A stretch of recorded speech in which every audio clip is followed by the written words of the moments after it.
දැන් වෙලාව පාන්දර 2:38යි. මම ගියා 7-Eleven එකට. මට රෑ නිින්ද යන්නේම නැහැ. 7-Eleven එකේ කෑම කන්න ඕනි කියලා පිස්සුවක් මට තියෙනවා කොයි වෙලාවෙ. මං කෑම මල්ලක් අරගෙන ආවා. මුලින්ම ගත්තා චොක්ලට් බන් එකක්. මේක මේ ඩෙසර්ට් එකට වගේ ගත්තේ.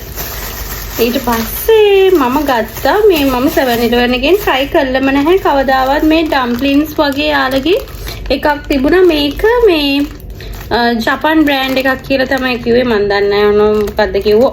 ඔයිෂි කියන එකක්. ඉතින් ඒකත් ගත්තා. මම ඩම්ප්ලින්ස් try කළම තිබුණේ නැහැ 7-Eleven එකේ. ඒක නිසා ඒකත් ගත්තා. ඒකට සෝස් එකකුත් හම්බලාද වෙද.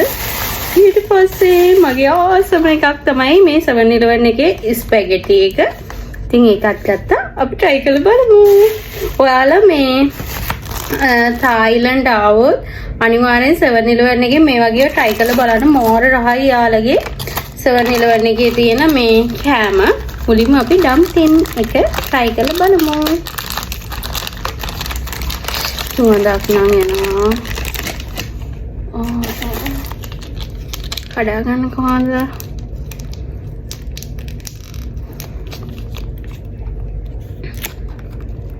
මම එක පැත්තකට දාගත්තේ මට ඒක සෙට් වුනේ නැති වුණොත් කියලා හිතලා.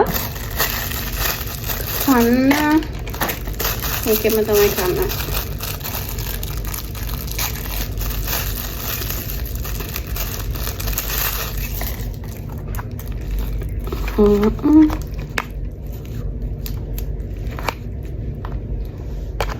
සෝස් එකක් දාලා කාලා බලමු.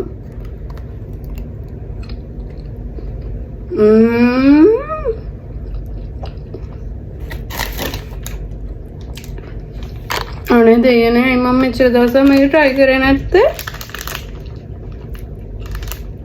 මේක පෝක් එකක්. මේ ඔයාලා අනිවාර්යෙන් මේව try කරන්න මේ 7-Eleven එකට ආවොත් නම් තායිලන්ඩ් වල මේවා අනිවාර්යෙන් try කරන්න ඕන කෑම. පුදුම රහක්. කාලා නවත්තන්න හිතෙන්නේ නැද ඊනේ.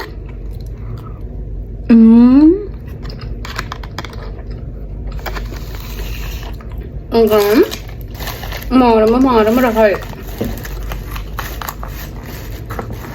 ස්පැගටි එකක් try කරමු. උණුයි මන් දැන් එයාලට කියලා හීට් කරන්න යාව.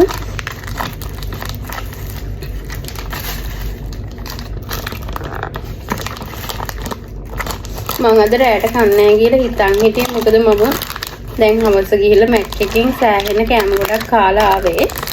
ඒ වුණාට මේ ඒටි මම හිතන්නේ ජීර්ණේ වෙලා shopping කරලම බලමු කාලා.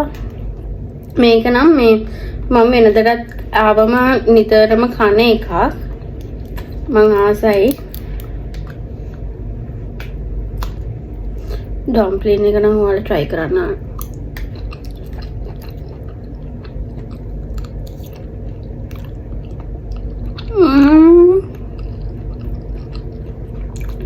ඒකත් රහයි ඉතින්. හැමදාම කනවා මම මේ ස්පැගටි එක නම් මිස් කරන්නේ නැතුව. මම ඔයාලට තව වීඩියෝ එකක් අරන් එන්නම්. මම නිතරම කන ඩම්ප්ලින්ස් 7-Eleven එකේ එක කෑම ගැන. මොකද මේ ගොඩාක් ඒවා තියෙනවා රසම රසේව හිතා ගන්න බැහැ සමහරලාට. මේ මොකද්ද ගන්න කියලා කතා ගන්න කොහමද?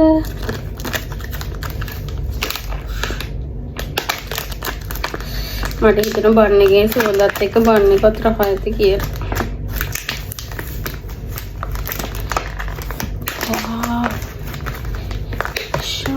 ඒක නිකන්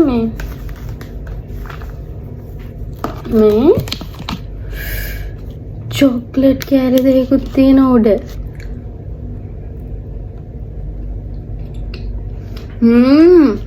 අතුලේ චොක්ලට් පුරවලා මාරම රහයි.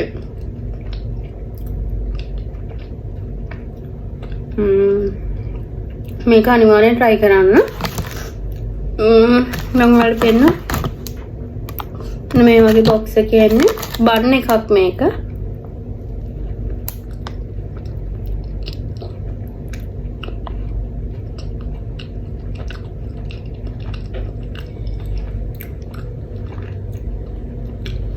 නෙක්ස්ට් වීඩියෝ එකෙන් හම්බෙමු.